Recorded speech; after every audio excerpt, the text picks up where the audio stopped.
السلام عليكم ورحمة الله وبركاته.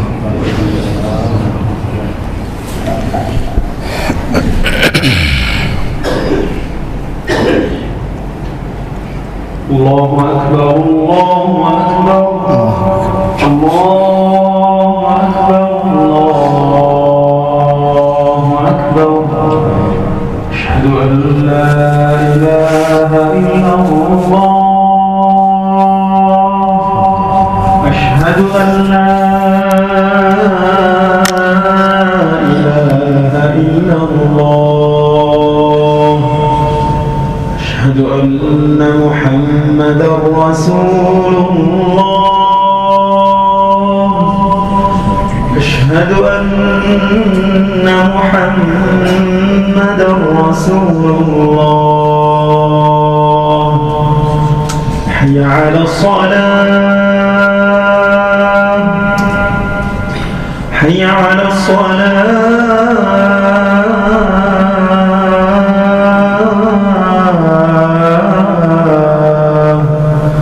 حي على الفلاح حي على الفلاح.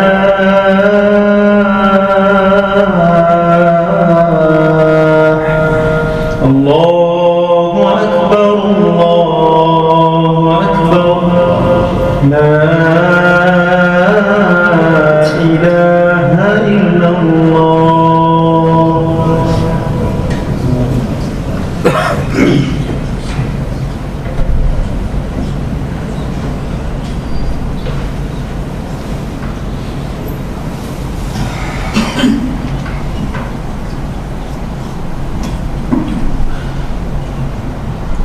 بسم الله الرحمن الرحيم.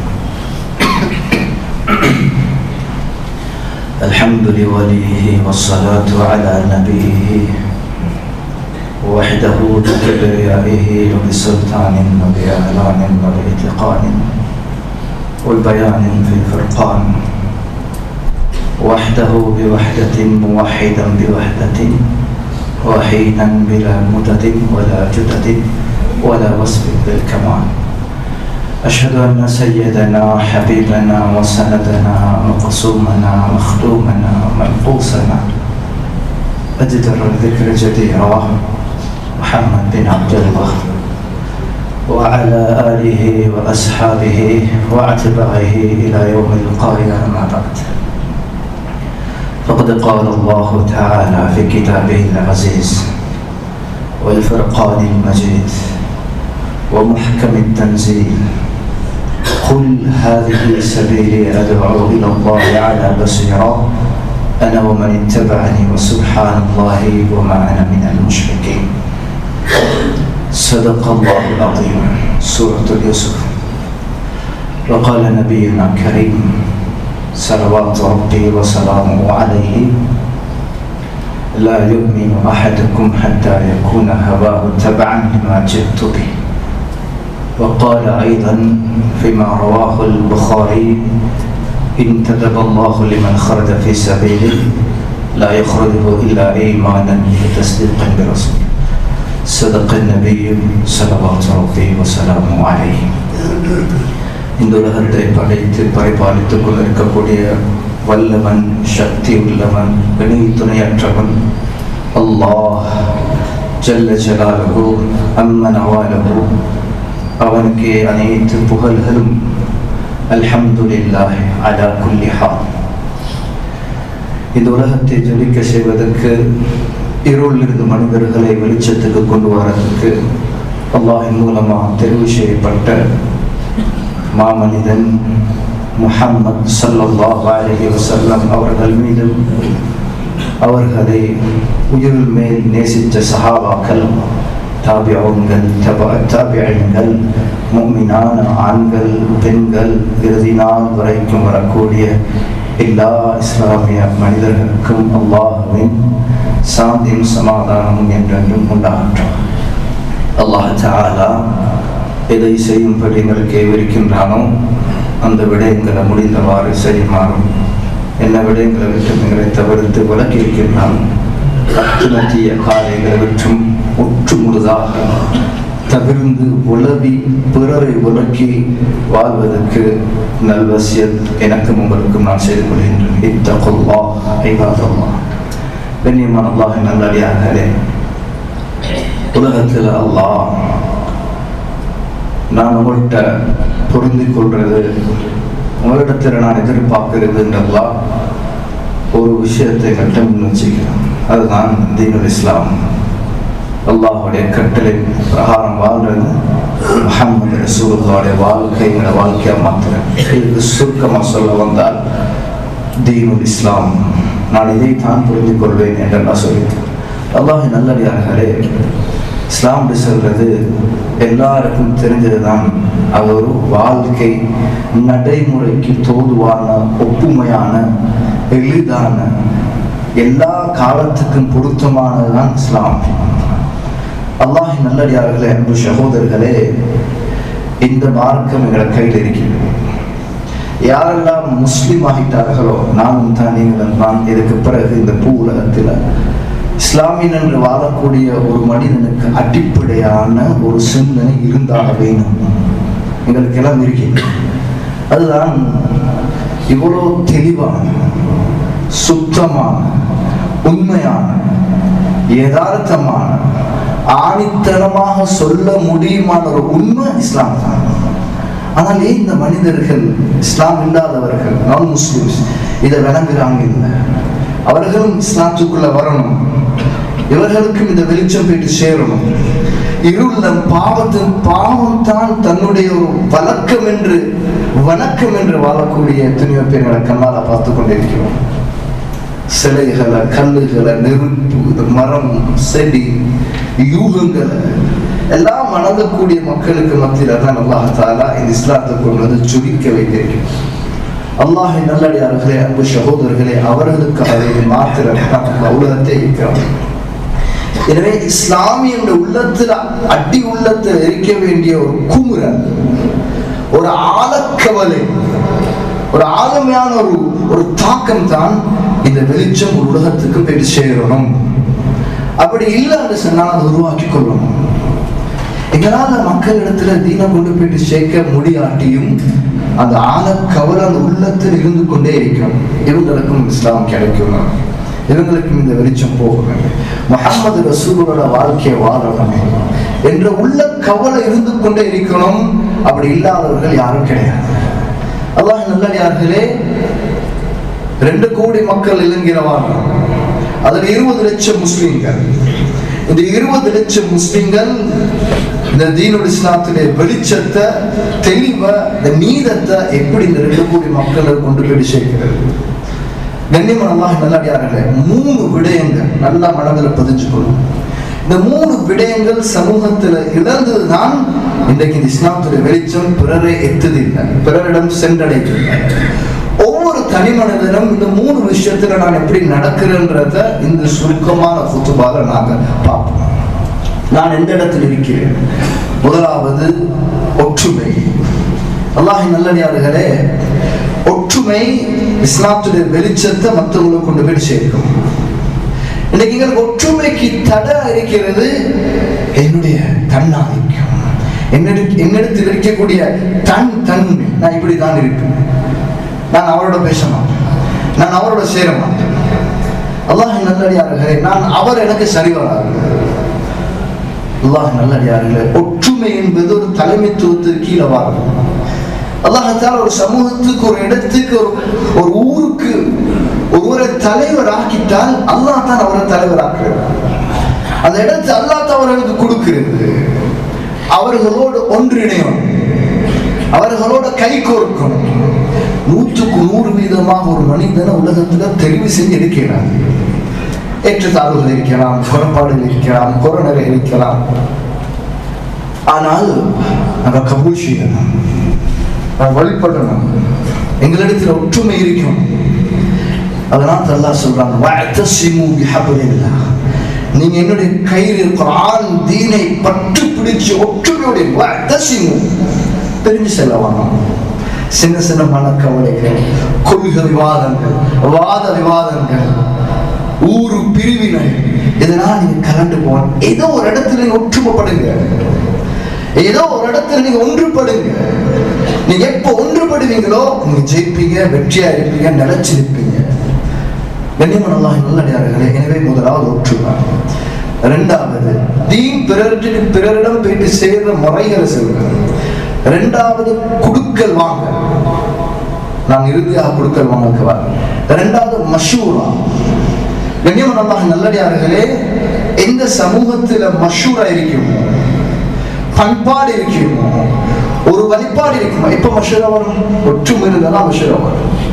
இன்னைக்கு நாங்க மஷூரா இல்லாதான ஏன திருமணம், ஏன கல்யாணம், அது நான் எனக்கு தேவையான மாதிரி செய்வேன். ஏன பிசினஸ், ஏன வீடு எனக்கு தேவையான மாதிரி செய்வேன். நாங்க முஸ்லீம், எங்களுக்கு அப்படி செய்யணும்.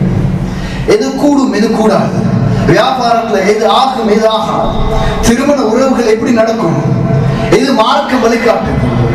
ஃபமன் ரகிப அன் சுன்னதி, நிக்காஹ்ன்றது என்னுடைய சுன்னத்துன்னு சொன்னா ஸல்லல்லாஹு அலைஹி வஸல்லம். வேற எந்த மார்க்கத்திலே நிக்காஹ் மார்க்கத்தின் ஒரு பகுதியாக கிடையவே கிடையாது. இஸ்லாத்துல மட்டும்தான் அது சுன்னத்தாகவும் வலியுறுத்தப்பட்ட ஒரு சுன்னத்தாகும். அந்த சுன்னாவை நாங்க ரசூலுல்லாஹ்வோட வழி இல்லாம வேறொரு வழியா செய்த அதுக்கு என்ன பேர்? அதனால ரசூலுல்லாஹ் இன்னொரு ஹதீஸ்ல சொன்னாங்க, ஃபமன் ரகிப அன் சுன்னதி, என்னுடைய சுன்னத்துக்குள்ளால என்னுடைய சுன்னாக்களை நீங்க கொலை செய்து எங்க சுன்னாவை ஹயாத்தாக்க நினைக்குவாங்க. எல்லா நிகழ்வுகளும் இஸ்லாத்துடைய தலைமை கீழே, வெளிச்சத்து கீழே, ஒரு கொடி கீழே. எது செய்யணும் எது செய்யக்கூடாது மஷூரா பண்ணணும். ஒரு வியாபாரம் செய்யறோம், ஒரு தொழில் ஆரம்பிக்கிறோம், சொத்து பிரிக்கிறோம், என்ன பெரிய நிலைமை வந்தாலும் மஸ்ஜித் மஷூராக்குரிய இடம். இதெல்லாம் போயிட்டு மஷூரா செய்யணுமா? ஏன்னா குடும்பம் செய்ய இதெல்லாம் பேசணுமா? அல்லாஹ்வின் நல்லடியார்களே, ஹஜ்ரத் ரசூலுல்லாஹ் வீட்டில் சஹாபாக்கள் வீட்டில் நடக்கும் ஒவ்வொன்றும் மஸ்ஜிதில் மஷூரா செய்யணும். எல்லா மஷூரா உள்ளுக்கு போட்டு தான் முடிவெடுப்பாங்க. இன்னைக்கு இதெல்லாம் பேச புக்கல மக்களுக்கு ஜீரணிக்க கபூல் செய்ய முடியாது. ஒற்றுமை உருவாகணுமா மஷூரா இருக்கணும். எல்லா காரியமும் யாராவது ஒரு தீனோடு இருக்கக்கூடிய பொறுப்புதாரியோட நாங்க இணையணும். அமானதம் பேணக்கூடியவர்கள், அவர்களும் அந்த மாதிரி நடக்கும். எல்லா தீனுடைய முஸ்லிம்களும் எல்லா விடயங்களுக்கும் ஒரு தலைமைக்கு உருவாகும். ஸல்லல்லாஹு அலைஹி வஸல்லம் சஹாபாக்கள் எடுத்து பாருங்க, ஒவ்வொரு குரூப் வந்துட்டு அவருக்கு ஒரு தலைவர் இருப்பார். சஅத் இப்னு முஆத் மதீனாவில் ஒரு தலைவர் இருந்தார், கோத்திரம் இருந்தார். கைஸ் இப்னு ஸைத், இப்படி நிறைய சஹாபாக்களை சொல்லிட்டு போகலாம். அவங்களுக்கு கீழால ஒரு பிக்சர் இருந்தது. அவர் வருவார், அவங்க குடும்ப செய்தி மஷூரா பண்ணுது. அபூதர் கிஃபார் கோத்திரத்துக்கு தலைவராக இருந்தார். அவர் வருவார் மஷூரா செய்யறதுக்கு மஸ்ஜித் ரசூல் ஸல்லல்லாஹு அலைஹி வஸல்லம் அவங்களோட. கண்ணியமான அல்லாஹ்வின் நல்லடியார்களே, எனவே மஷூரான்றது மார்க்கத்துல வலியுறுத்தப்பட்ட ஒரு செய்தி. நினைச்ச மாதிரி நாம செஞ்சுட்டு போறது. அதனால மற்ற மக்கள் பார்க்கிறாங்க, இஸ்லாம் எவ்வளவு அழகா சொல்லி தந்திருக்குது, இதுதான் முஸ்லிம், இதுதான் இஸ்லாம்ன்றது தெளிவா இருக்கு. உலகத்துல யாருக்கும் சொல்லலாத இஸ்லாம் தெரியாது. எல்லா இடத்திலும் இஸ்லாத்தை பத்தி தெளிவாக உலகம் விழித்து பார்க்கிற அளவுக்கு சொல்லப்பட்டிருக்கு. பிரச்சனை என்ன தெரியுமா? அந்த வாழ்க்கை இந்த முஸ்லிம்கள்ட்ட இல்லையே நம்ம பார்க்கிறோம். குடுக்கல் வாங்கல் மூணாவது. இதனாலதான் தீன் வெளியே போறது. நீங்க எடுத்து பாருங்க, சின்ன ஒரு நான் உங்களுக்கு மார்க்கத்தை திறந்த கண்ணோட பார்க்கணும், முழுமையாக பார்க்கணும். பாருங்க, ஸல்லல்லாஹு அலைஹி வஸல்லம் ஃபத்ஹுல் மக்கா, கடைசி யுத்தம் நபியோட வாழ்க்கையில மக்காவை கைப்பற்றாங்க. 61 வயது என்று சொல்லப்பட்டு, இது 59 சொல்லப்பட்டு, 61 ஸல்லல்லாஹு அலைஹி வஸல்லம் மக்காவுக்கு போறாங்க. மக்கா இஸ்லாத்துக்குள்ள கைப்பற்றப்படுது. அந்த நேரத்துல 10,000 சஹாபாக்கள் தான் இருந்தாங்க. 10,000 சஹாபாக்கள். 2 வருஷம் 63 வருட காலம் ஹஜ்ரத் ரசூலுல்லாஹ் ஹஜ்ஜத்துல் வதா 1,25,000 மேற்பட்ட சஹாபாக்கள் எப்படி உருவாகினாங்க? யுத்தத்தின் மூலமாக இஸ்லாம் வளரல. ஃபத்ஹுல் மக்காக்கு பிறகு ஒரு யுத்தம் நடக்கல. யுத்தம் நடந்த அந்த காலத்துல 10,000 சஹாபாக்கள். இதர 2 வருடத்துக்குள்ளால தான் 1,00,000 சஹாபாக்கள் எப்படி உருவாகினாங்க? மார்க்கம் எப்படி வெளியாகினது? பங்களாதேஷ், பாகிஸ்தான், இந்தோனேஷியா, ஹிந்துஸ்தான், இந்த ஸ்ரீலங்கா எப்படி மார்க்கம் வந்தது? படையெடுத்து வந்தார்களா? யுத்தம் புரிந்தார்களா? சைனா, இந்தோனேஷியா, உலகத்துடைய டியூனிசியா,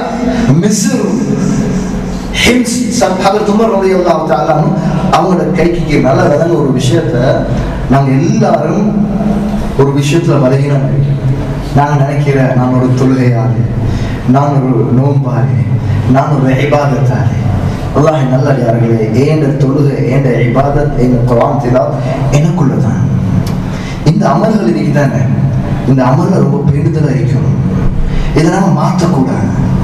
குர்ஆன் ஓதுறோம், அல்லாஹ் நல்லடியார்களே, அல்லாஹ்வுடைய குர்ஆன் அது குர்ஆன்ல தான் ஓதணும். இன்னைக்கு மொபைல்ல டெலிஃபோன்ல குர்ஆன் வந்து இருக்குது, ஓத ஏழுமா ஓத ஏழதா, இதெல்லாம் ஒரு பக்கம் வேண்டிய 24 மணி நேரம் கையில நம்ம மொபைலை வச்சிருக்கிறோம். கொஞ்ச நேரம் எங்களுக்கு ஏன் இந்த முஸ்ஹப் எடுத்து குர்ஆன் எடுத்து பார்த்து ஓதையிலாம்? ஏன் எங்களோட கண்கள் குர்ஆனை பார்க்கணும் இல்லையா? அந்த குர்ஆனை ஓதணும் இல்லையா? முஸ்ஹப் அதுக்கு ஹுக்கும் இருக்குது, மொபைலுக்கு ஹுக்கும் இல்லை. நீங்க மொபைலை கீழே வச்சு மிதிக்க முடியும், குர்ஆனை மிதிக்கணுமா? மொபைலை டாய்லெட்டு கொண்டு போயிடும், குர்ஆனை கொண்டு போயிடுமா? இப்ப தரம் வாழ்ந்தது குர்ஆன். என்னட்டு இதை சொல்றேன், நம்மளுக்கு அந்த சின்ன சின்ன அமல்களை கொஞ்ச நேரம் ஓதும். ஒரு நாளைக்கு 15 மினிட்ஸ் 20 மினிட்ஸ் ஓதும், குர்ஆன் எடுத்து ஓதும். பார்த்து குர்ஆன் ஓதினால், பார்த்து ஓதினால் அதுக்கு ஒரு நன்மை இருக்கும். எனக்குன்னு சொல்லி முஸ்ஹப் ஒன்று இருக்கு, முடியும் சொன்னால் குர்ஆன் சின்ன பாகம் உண்டு, பாக்கெட்ல வச்சு கொடுங்க. ஏன் மொபைல் இருக்குது, குர்ஆனும் இருக்கும். ஒரு நாளும் குர்ஆனை விட்டு நாங்க பிரிஞ்சிடக்கூடாது. மொபைலை விட்டு பிரிஞ்சிருவோமா? வீட்டிலிருந்து வெளியே போகலாம், மொபைல் எங்க, டெலிபோன் தான், குர்ஆன் கேட்கணும். ஒரு 5 நிமிஷம் கிடைக்கிற கேப்ல நீங்க வாகனத்துல போறீங்க, ட்ரெயின்ல போறீங்க, பஸ்ல போறீங்க, கிளாஸ்ல இருக்கீங்க, குர்ஆன் ஓதுங்க. இது நூற்றுக்கணக்கான பேருக்கு ஹிதாயத்தா. இவர் என்ன ஓதுறாரு, இது என்ன, இது மக்கள் கேட்பாங்க, படிப்பாங்க. நீங்க கடையில் இருக்கீங்க, தொழில் இருக்கீங்க, குர்ஆன் ஓதுங்க. இது மக்களுக்கு ஹிதாயத்துக்கு ஒரு காரணமாகும். கவலை இருக்குது, ஆனால் தீன் மக்களிடத்துல போய் சேர வேண்டிய வேலை நாங்கள் செய்யறதில்லை. கண்ணியமானதாக நல்லடியார்கள், எப்ப இது நாங்கள் செய்ய போறோம்? அமல்கள் எங்களுக்குள்ளால் இருக்கக்கூடிய அமல்கள். 2வது அமல் இருக்குது, அல்லாஹ் நல்லடியார்களே, அது பிறருக்கு தாக்கம் கொண்டு போய் சேர்க்கும். நிர்வாகம், குடுக்கல் வாங்கல், நிக்காஹ், முஆமலாத், முஆஷராத். இந்த நிர்வாகம் சொல்றது நீங்க லேசாக மதிப்பிடவாங்க. இதுவரையில ஒருத்தர் நிர்வாகத்துக்கு, ஒரு கம்பெனிக்கோ, ஒரு ஆர்கனைசேஷனுக்கோ, ஒரு மஸ்ஜிதோ நிர்வாகி அளிக்கிறாரோ, அவர் இபாதத்தில் இருக்கிறாரு. நல்ல காரியங்கள் இருந்தால் ஒரு ஆர்கனைசேஷன் இருக்குது, அது முழுமையாக சமூகத்துக்காக வேண்டிய, தீனுக்காக வேண்டிய பாடுபடும். ஒரு மதரசா, ஒரு மஸ்ஜித், ஒரு உம்மத்துக்குரிய ஹிதாயத்துக்காக செயல்படும் இடங்கள், இதெல்லாத்திலும் பொறுப்பை வைக்கக்கூடியவங்க. அவருக்கு சும்மா இருந்தாலும் நன்மை வைத்துக் கொண்டே இருக்கும், நல்ல முறையில். கண்ணியமான அல்லாஹ், அதனால நாங்க செய்யற அமலை விடவும், நாங்க பேசுற பேச்சை விடவும் நூற்றுக்கணக்கான பேர் இஸ்லாத்துக்கு வரதுக்கு காரணம். உமர் பின் கத்தாப் ரலியல்லாஹு தஆலா ஹிம்ஸுடைய நாட்டை கைப்பற்றாங்க. மிஸ்ருக்கு பக்கத்தில் ஒரு நாடு. இஸ்லாத்துக்குள்ள வாரான மக்கள் எல்லாம். அதுல அந்த நாட்டு முஸ்லிம்கள் இஸ்லாம், அந்த நாடு இஸ்லாமிய ஆட்சிக்கு வந்ததும் உமர் ரலியல்லாஹு தஆலா சொன்னாங்க, உங்களுக்கு விருப்பமானவங்க இஸ்லாத்துக்குள்ள வாங்க. அதுல 3 ஒரு பகுதி தான் வந்தார்கள் இஸ்லாம், 2 பகுதி மக்கள் இஸ்லாத்துக்குள்ள வராங்க. உமர் பின் கத்தாப் ரலியல்லாஹு தஆலா சொன்னாங்க, நீங்க இஸ்லாத்துக்கு வரலாற்றின் பிரச்சனை இல்லை, எங்களோட ஆட்சி நீங்க பொருந்தி கொள்றீங்க சொன்னார்கள். இப்பதான் நாங்க நிம்மதியா வீட்டுக்குள்ள இருக்கிறோம், அதனால நாங்க உங்களுக்கு ஒன்றும் செய்ய மாட்டோம். அதுக்கு நாங்க உங்களுக்கு வரி பணம், டெக்ஸ் கட்டும், ஹிமாயான்னு சொல்லுவாங்க. அந்த வரி பணத்துக்கு நாங்க முஸ்லிம்களுக்கு வந்து தொந்தரவு செய்ய மாட்டோம், அதை உறுதிப்படுத்துறதுக்கு நாங்க உங்களுக்கு பணம் தரோம். இப்படியே கொஞ்சம் காலம் இருந்தது பொழுது ஹிம்ஸுக்கு பக்கத்தில் உள்ள மக்கள் முஸ்லிம்களோட போர் புரிய தயாராகினாங்க. முஸ்லிம்களுக்கு டார்ச்சர் பண்ணினாங்க, தொந்தரவு கொடுத்தாங்க, இப்படி சரியான கஷ்டங்களை கொடுத்து கொண்டிருந்தாங்க. உடனே உமர் ரலியல்லாஹு தஆலா ஹிம்ஸுக்கு வந்தாங்க. வந்து சொன்னாங்க, இதுக்கு ஒரு முடிவு கட்டணும். கூப்பிட்டு பேசினாங்க, அவங்க தயாராகல, யுத்தத்துக்கு தயாராக உமர் ரலியல்லாஹு தஆலா. முஸ்லிம்கள் எல்லாம் தயார்படுத்தினார்கள். கொஞ்சம் போதுதான் முஸ்லிம்கள் இருக்கிறார்கள். அங்கு இஸ்லாத்துக்கு ஏற்றுக்கொள்ளாத மக்கள் வந்து சொன்னார்கள், அமீருல் முஃமினீன், இந்த ஆட்சி நாங்களும் சேர்ந்துதான் பாதுகாப்போம். இஸ்லாமிய ஆட்சி வந்ததும் நாங்கள் நிம்மதியா இருக்கிறோம், எங்களுக்கு யாருக்கும் அநியாயம் செய்யப்படுது, நீதி எங்களுக்கு கிடைக்குது நாங்கள் முஸ்லிம்கள் இல்லாட்டி. அதனால உங்களோட ஆட்சி நிலைச்சிருக்கணும், அதுக்கு நாங்களும் உங்களோட பங்கெடுக்கணும். என்ன செய்யணும்? உங்களோட சேர்ந்து நாங்க இந்த ஆட்சியை பாதுகாக்கிறதுக்கு அவங்களுக்கு நாங்கள் யுத்தம் புரிய தயாராக எல்லாரும் சொல்லி முஸ்லிம்ஸும் முஸ்லிம்களோட இணைந்து பக்கத்து நாட்டு மக்களோட யுத்தம் புரிய தயாராக. உமர் ரலியல்லாஹு தஆலா சொன்னார்கள், இவர்கள் எத்தனை வருடம் வரிப்பணம் கட்டினார்களோ பைத்துல் மால்ல, அது எல்லாத்தையும் இந்த மக்களுக்கு பிரிச்சு கொடுத்துருங்க. அவங்க பாதுகாப்புக்காக கட்டினார்கள், இப்பொழுது எங்களுக்கே பாதுகாப்பு அவங்க வந்துட்டாங்க. எனவே இந்த பணம் எங்களுக்கு ஹலாலாக திருப்பி கொடுத்துரு. நல்ல ஒரு நிர்வாகத்துடைய ஒரு நல்ல ஒரு முறை, அந்த 3-2 பகுதி மக்களும் ஒரு நாள்ல ஒரே சமஸ்தானத்துக்குள்ள வந்தாங்க. பேச்சில எழுத்துல இந்த செயல் எங்களிடத்திலிருந்து வெளியாகக்கூடிய செயல்கள் தான். நாங்க இன்றைக்கு நல்ல பேச்சாளர்கள், அருமையான சம்பவம், அழகா ஓதுறோம், அழகா எல்லாம் பேசுறோம், டேலண்டா பேசுறோம். நான் எங்களோட செயல்ல பார்த்தா நான் இங்க இருக்கிறேன், விட்டு கொடுக்கிறேன், மன்னிக்கிறேன், மறக்கிறேன். சஹாபாக்கள்கிட்ட 2 தன்மை இருந்துச்சு. இந்த 2 தன்மை, அதில் ஒரு தன்மை மட்டும் நான் விளங்கப்படுத்தினேன். எல்லா காரியத்திலும் சஹாபாக்கள் இந்த செயல் அல்லாட பொருத்தமைக்குதான பார்ப்பாங்க. அல்லாஹ் நல்லடியார்களே, நாங்கள் இடையில ஒரு செய்தி சொல்லிக் கொடுக்குறோம். நாங்கள் பாருங்க, ஜும்மாவுக்கு எவ்வளோ பேர் வந்திருக்கோம். நாங்கள் 2 விஷயத்துக்கு நேரம் கொடுப்போம். ஒன்று மஸ்ஜிதுக்கு, கிடைக்கிற நேரம் மஸ்ஜிதுக்கு கொடுத்துக்கணும்.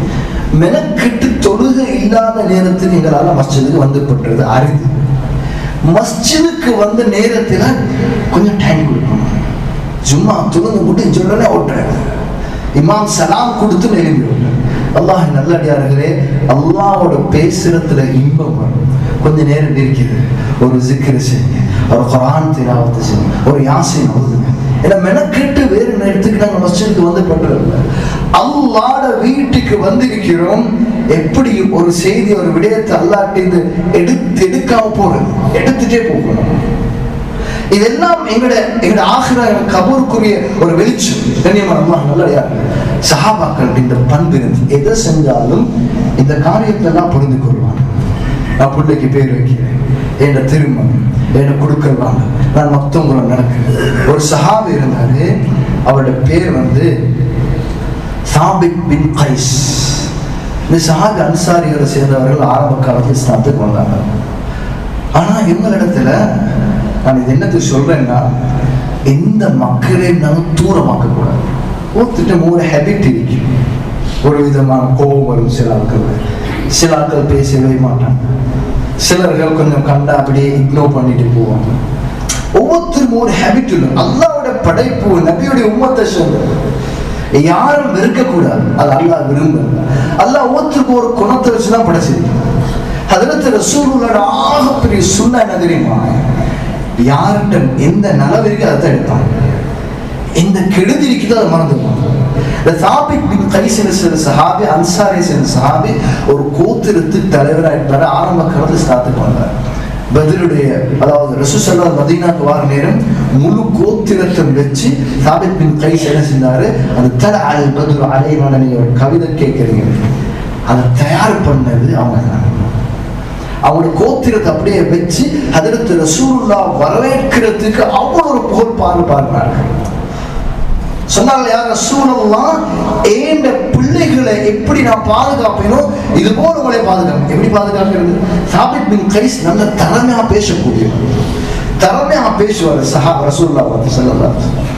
பிற்காலத்துல ஒரு சமூக பற்று, சமூகத்திலே உழைக்கக்கூடிய சமூகத்துக்கு பொறுப்பா இருந்தார் ஒரு கோத்திரத்தை. ஆனா அவர் இருந்த வாக்குல அவங்க எப்படி நடுங்குவாங்க, தோல் பூஜைகள் நடுங்குவாங்க. ரசூல் ஸல்லல்லாஹு அலைஹி வஸல்லம் கேட்டாங்க, என்ன சாபித், திடீர்னு நீங்க இப்படி நடுங்குறீங்க? ரசூலுல்லாஹ், ஒரு விஷயம் ஞாபகம் வருகிறது, பயம் அறிகிறது. நான் நிறைய நல்ல காரியங்கள் செய்யறேன், ஆனா மக்கள் என்னை புகழணும்னு சொல்லி எனக்கு ஆசை வருது உள்ளத்துல. என்னை புகழணும் அந்த ஆசை வருது உள்ளத்துல. நான் செய்யற நல்ல காரியங்கள்ல இணைய மக்கள் புகழ் ஆசை வருது. அந்த ஆசை பெருமை அதனை நரகத்தை கொண்டு போய் சேர்க்குமே சொல்லலாம். அதை நினைக்க போகிறது பயமா இருக்குது. அதனால நான் நடுங்குறேன் யார சொல்றேன். சொன்னாங்க ஸல்லல்லாஹு அலைஹி வஸல்லம், யா சாபித் அலா துஹிப்பு அலா தர்லா அன் தஈஷ ஹமீதன் வ துக்தல ஷஹீதன் வ தத்குல அல் ஜன்னah.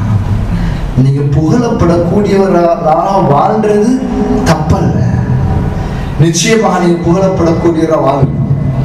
நீங்க ஷஹீதாக்கப்படுவீங்க, நீங்க சுவனத்துக்கு போவீங்க. இதுக்கு நீங்க விருப்பம் இல்லையான்னு கேட்டாங்க. அப்போ ஒரு மனிதனிடத்துல இயல்பு தன்மைகள் இருக்கு. ஆனால் சாபித் பின் கைஸுக்கு ரசூலுல்லாஹ் சொன்னது என்ன தெரியுமா? மக்கள் உங்களை புகழலாம், ஆனா புகழ்றதை நீங்க நேசிக்கலாம். புகழப்படலாம், புகழ்வ விரும்பலாம், ஆனால் புகழல்லன்னு கோபம் வராது. சில மக்கள் இடத்துல அப்படி இருக்கு. இன்னொரு செய்தி, சாபித் பின் கைஸ் எப்படிப்பட்ட ஒரு சஹாபின்னா, ஒரு குர்ஆன் ஆயத் இறங்குது ரசூல் ஸல்லல்லாஹு அலைஹி வஸல்லம் அவங்களுக்கு. அந்த குர்ஆன் ஆயத் இறங்கின நாள்ல இருந்து நபி அவங்களோட சபைக்கு அவங்க வராங்க. அவங்க கொஞ்சம் ஸ்ட்ராங்கான நாள், கொஞ்சம் ஹார்டா பேசுவாங்க, சத்தமா பேசுவாங்க. என்ன குர்ஆன் ஆயத் தெரியுமா? யா அய்யுஹல்லதீன ஆமனூ லா தர்ஃபஉ அஸ்வாத்தகும் لا ترفعوا أصواتكم فوق صوت النبي ولا تجهروا له بالقول كجهر بعضكم لبعض أن تحبط أعمالكم فأنتم لا تشعرون. ரசூலுல்லாஹ்வோட சத்தத்துக்கு மேல உங்களோட சத்தத்தை நீ உயர்த்தவான். உங்களோட சத்தம் அன்பு நபியுடைய வயசுக்கு அந்த வலிவுக்கு மேல கூடுமா இருந்தால், ரசூலுல்லாஹ் பேசுறவரை நீங்க சத்தமா பேசுவீங்களா இருந்தால், நீங்க செஞ்ச எல்லா அமலும் வீணாகிடும், உங்களுக்கு தெரியாமலே அழிஞ்சு கொண்டு போகும். இந்த ஆயத்துக்கு உலமாக்கள் ரெண்டு விதமான விளக்கம் சொல்றாங்க. ஹதரத் ரசூலுல்லாஹ் அவங்க சொல்லிக்கிறாங்க, நாங்கள் அதில் எங்களோட மூளையை போட்டு நாங்கள் இப்படித்தான் அப்படித்தான் எங்களோட குடும்பம், எங்களோட ஊர், எங்களோட நாடு, எங்களோட கலாச்சாரம், எங்களோட இந்த உலகம் நவீனம் டெவலப்மெண்ட் என்று சொல்லி அந்த சுன்னாவை மாற்றுறது, அந்த சட்டத்தை மாற்றுறது, இப்படியும் செய்யலாம், எங்களுக்கு தேவையான பேலன்ஸ் பண்ணி கொள்றது. ஹதரத் ரசூலுல்லாஹ் சொன்னா அதுக்காக ஒன்றும் செய்யக்கூடாது, அது செய்ய இயலாது முஸ்லிமா இருந்தால். இந்த சஹாபியுடைய சத்தம் இயல்பே கூட. பல நாட்களாக மஸ்ஜிதுக்கு ஃபர்லான தொழுகைக்கு வருவாங்க, உடனே பேசுவாங்க, ஒன்றும் பேச மாட்டாங்க. சொன்னாங்க ஸல்லல்லாஹு அலைஹி வஸல்லம், அந்த சாபித் இப்னு கைஸை யார் எனக்கு கூட்டி வராங்க, அவருடைய செய்தி எடுத்துவாங்க. ஒரு சஹாபி எழுதினாரு, போனாரு. சாபித் இப்னு கைஸ் வீட்டுல சரியான கவலையோட தலையை குளிச்சு இருக்கிறார். ரசூலுல்லாஹ் இருக்கிறாங்க, ஹயாத்தோட அவங்களோட புறகி கொண்டு சொன்னார்கள், ரசூலுல்லாஹ் ஏன் நீங்க மஸ்ஜிதுக்கு வாரீங்கன்னு கேட்க சொன்னார்கள், உங்களுக்கு தெரியும் என் சத்தம் இயல்புலே கூட. நான் முஹம்மது ரசூலுல்லாஹ்க்கு மத்தியில வந்துட்டேன், அவர் வார்த்தை பேசினா அது ரசூலுல்லாஹ் சத்தத்தில் உயர்ந்துட்டால் அத்தன்மை இருக்குது. நான் ஒரு நரகவாசியா இருக்கிறேனே கை செய்தப்பட்டாங்க. இந்த செய்தியை கொண்டு வந்து கொடுத்தாங்க. யா ரசூலுல்லாஹ், அவர் நரகவாசியா இருக்கிறார் என்று வருத்தப்பட்டார். சொன்னார்கள், குல் லஹு லஸ்த மின் அஹ்லின் நார் பல் வலாகின்னக மின் அஹ்லில் ஜன்னah. நீ நரகவாசி இல்லப்பா, நீ சுவனவாசின்னு சொல்லுவாங்க. சாபித் பின் கைஸ் சுவனவாசி உலகத்துல சொல்லப்பட்டார். ஓடி வந்தார்கள். யா ரசூலல்லாஹ், கட்டி பிடிச்சாங்க, முஆனகா செஞ்சாங்க, நெற்றியை மோந்து கொண்டு. கண்ணியமானவர்களாக நல்லடியார்களே, இயல்புல சத்தமே அதிகமாகுதுன்னு சொல்லி சஹாபாக்கள் பயப்படுறாங்க. என்ற பேச்சு அல்லாஹ்வுக்கும் ரசூலுக்கும் பொருத்தம் இல்லாம பேத்துற பயப்படுறாங்க. நானும் நீங்களும் எத்தனை காரியங்கள் அல்லாஹ்வுக்கும் ரசூலுக்கும் பொருத்தம் இல்லாம செய்யறோம். அல்லாஹ் நல்லடியார்களே, எனவே தீனை சுமந்து கொள்ளும், வாழ்க்கையில அதுக்கு முதலிடம் கொள்ளும். என்ன செஞ்சாலும் எப்படி வாழ்ந்தாலும் எங்க போனாலும் ஒரு நாளைக்கு இதெல்லாம் இழந்துட்டு தான் போவோம். கபருக்கு போகக்கூடிய ரெண்டு கேள்வி தான், உன்னை அல்லாவுடைய கட்டளை எப்படி செஞ்சாங்க, ரப்பு யார், உன்னை முஹம்மது யார், உன்னை நபி யார், அப்படி வாழ்ந்தா தான் பதில் சொல்லு. ஒன்றுமே எங்களுக்கு பலன் கொடுக்கணும். வியாபார விஷயத்துக்கு ஒரே ஒரு ஹதீஸ் சொல்லி நான் குத்துபா முடிக்கிறேன். லா யஹில்லு மாலு இம்ரிஇன் இல்லா பித்தீபி நஃப்ஸ். இந்த ஹதீஸை எழுதி வச்சு கொடுங்க. வியாபாரம், பிறருடைய பணம், அவருடைய ஹலால், அவருடைய மனம் சந்தோஷம் இல்லாம அவருக்கு வந்தால் அது ஹலாலாக மாட்டாது. சின்ன உதாரணம் சொல்லுவேன், பெருசா ஒன்றும் பேசுறது இல்லைலாம், நிறைய உதாரணம் சொல்லலாம். சின்ன ஒரு உதாரணம் சொல்லி முடிக்கிறேன். இன்னைக்கு ஹஜ் குரூப் நாங்கெல்லாம் போவோம், மாஷா அல்லாஹ், நிறைய பேர் செய்யறாங்க, திறமையா செய்யறாங்க. வாலிபர்களே, இதெல்லாம் கருத்து கேளுங்க. ஒரு வியாபாரம் செய்கிற நேரத்தில் ஒத்தட்டி நீங்க எடுக்கக்கூடிய பணம் அவருக்கு தெரிஞ்சால் அவர் அதை பொருந்தி கொள்ள வேண்டும். நீங்க ஒரு சேவை செய்றீங்க, ஒரு இபாதத்துக்கு மக்கள் எல்லாம் அணைச்சிட்டு போயிடும். ஆனா நீங்க எடுக்கிற அந்த பணத்துக்குரிய சரியான மாதிரி அவங்களுக்கு வழிகாட்டுறீங்க, அதுல இருந்து நீங்க பெரிய பணங்கள் லாபம் ஈட்டுறீங்க என்று வந்தவர்கள் தெரிஞ்சு அவர்கள் இவ்வளவு பெரிய பணம் எங்கள்கிட்ட எடுக்கிறாங்க, சரியான சேவிங்ஸ் தாராங்க நினைச்சிட்டால் அந்த பணம் உங்களுக்கு ஹலாலாகாது. லா யஹில்லு மாலு இம்ரிஇன் இல்லா பித்தீபி நஃப்ஸ். மனிதனுடைய ஒரு பிறருடைய பணம் உங்கள்கிட்ட வருகிறது, அவர் அதுக்கு அவர் விருப்பம் இல்லாம வருகிறது. என்ன செய்ய, பள்ளி இல்லை, கொடுத்து தான் தொலைத்தோண்டு தாராங்க. பயந்து கொள்ளுங்க, அல்லாஹ் பயந்து கொள்ளுங்க. இது ஒன்று, நிறைய விஷயங்கள் சொல்லிட்டு போகலாம். எனவே ஒற்றுமை, மஷூரா, கொடுக்கல் வாங்க, இதுல ஒன்றுபடணும். வாலிபர்கள் தீனுக்காக வேண்டிய ஒன்றுபடுங்க. எல்லா துறை சார்ந்தவர்கள் தீனுக்காக ஒற்றுமையாக எல்லா செய்திகளும் மூத்தவர் மூலம் மஷூரா பண்ணுங்க. எதிர்காலத்தின் முதுகெலும்புகள் நீங்க. அதனால மார்க்கம் எதை வழிகாட்டுது அதுதான் ஏண்ட ஸ்டைல், அதுதான் ஏண்ட ரோல் மாடல் என்று எடுத்துக்கோ. அல்லாஹ் தஆலா இந்த விடயங்களை கேட்டு சரிவர வழங்கி அமல் செய்யும் பிறரிடத்தில் எத்தி வைக்கக்கூடிய பாக்கியத்தை நம்ம நசீபாக்குவான். அல்ஹம்துலில்லாஹ்.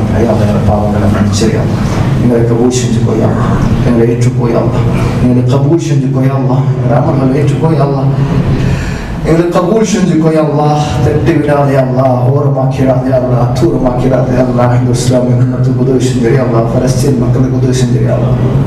உன்னுடைய பார்வை விட்டும் எங்களை திருப்பிடாதே அல்லாஹ். ரஹ்மத்தை கொண்டு எங்களை நாம் ஒற்றுமையாக ஒன்றுபடுத்துகிறே அல்லாஹ். எங்களுடைய வியாபாரங்கள் உன்னுடைய கட்டளை அன்பு நபியுடைய வாழ்க்கையில் தூரமாக்கிறாதே அல்லாஹ். آخر دعوانا الحمد لله رب العالمين. الحمد لله كفى والصلاة والسلام على تمام الأنبياء وإمامهم محمد بن عبد الله وعلى آله وأصحابه وأتباعه إلى يوم القيامة. أما بعد، اتقوا الله تعالى أيها الحاضرون، فإني أوصيكم ونفسي بتقوى الله العلي القدير قائل في محكم كتابه: يا أيها الذين آمنوا اتقوا الله حق تقاته ولا تموتن إلا وأنتم مسلمون. فإنه من اتقى الله وقاه ومن توكل عليه كفاه ومن أقر الجزاء ومن شكر وزاده. واتقوا التقوى نصب عينك وعماد عملك وجلاء قلبك. رحم الله من اعتبر وتأهل، رحم الله من اعتبر وتأهل. نفعني الله وإياكم بهدي كتاب وسنة نبيه. أقول ما تسمعون قولي هذا واستغفر الله العظيم الجليل لي ولكم ولسائر المسلمين من كل ذنب فاستغفروه إنه هو الغفور الرحيم. الحمد لوليه والصلاة على نبيه وحده بكبريائه وحده بوحدة موحدا بوحدة موحد بوحدة وحيدا واحدا بلا مدد ولا جدد ولا وصف في الكمال. أشهد أن لا إله إلا الله، أشهد أن لا إله إلا الله وحده لا شريك له، لا نظير له ولا مثل له ولا مثال له ولا وزير ولا مقارن ولا مقاضم له، وحده بكبريائه. وأشهد أن سيدنا سندنا حبيبنا مقسومنا ومنقوسنا محمد بن عبد الله وعلى آله وأصحابه وأتباعه إلى يوم القيامة. أما بعد، اتقوا الله تعالى أيها المؤمنون. القضاء الذي يجب تردادها والمسائل التي ينبغي تزدادها وهي قلاع التقوى. التقوى غنم، وإن أكيس الكيس من دان نفسه وعمل لما بعد الموت. أيها الناس، ألا إن الدنيا عرض حاضر يأكل فيها البر والفاجر. ألا وإن الآخرة وعد صادق يحكم منها ملك قاهر. كونوا عباد الله أبناء الآخرة ولا تكونوا أبناء الدنيا. وكل باق سيبقى وكل ناع سينعى وكل مدخور سيفنى وكل مذكور سينسى. ليس غير الله يبكى من علاه الله الأعلى. اعلموا رعاكم الله إنه من عاش مات ومن مات فات وكل ما هو آت آت. من كان يرجو لقاء الله فإن أجل الله لآت. إن حياتكم إنما تبدأ بعد مماتكم. صلوا وسلموا على خاتم النبي ورسول رب العالمين. فقد أمرنا في الكتاب المبين إن الله وملائكته يصلون على النبي يا أيها الذين آمنوا صلوا عليه وسلموا تسليما. اللهم صل على سيدنا محمد وعلى آل محمد كما صليت على إبراهيم وعلى آل إبراهيم. اللهم أرض على الخلفاء الأربعة أبي بكر بن قحافة وعمر بن الخطاب وعثمان بن عفان وعلي بن أبي طالب وعن سائر آله والصحابة والتابعين ومن تبعهم بإحسان إلى يوم الدين، وعنا معهم بعفوك وكرمك وإحسانك يا أكرم الأكرم. اللهم اغفر للمؤمنين والمؤمنات والمسلمين والمسلمات والأحياء منهم والأموات. اللهم اغفر لي ولنا ولوالدينا والمسلمين والمسلمات والمؤمنين والمؤمنات والأحياء منهم والأموات. اللهم إنا نسألك الثبات عند الفتن، إنا نسألك الثبات عند الفتن، إنا نسألك أن تصلح أحوال المسلمين في كل بلاد المسلمين، خاصة في فلسطين والغزة وبلاد الأخرى. اللهم إنا نسألك الخير كله عاجله وعاجله. إنا نسألك أن تصلح أحوال المسلمين في بلادنا هذا، في جزيرتنا هذا. اشف صدور قوم المؤمنين واذهب غيظ قلوبنا. وصلى الله على محمد. عباد الله، إن الله يأمر بالعدل والإحسان وإيتاء ذي القربى وينهى عن الفحشاء والمنكر والبغي يعظكم لعلكم تذكرون. فاذكروا الله العظيم يذكركم واشكروه على نعمه يزدكم ولذكر الله أكبر والله يعلم ما تصنعون.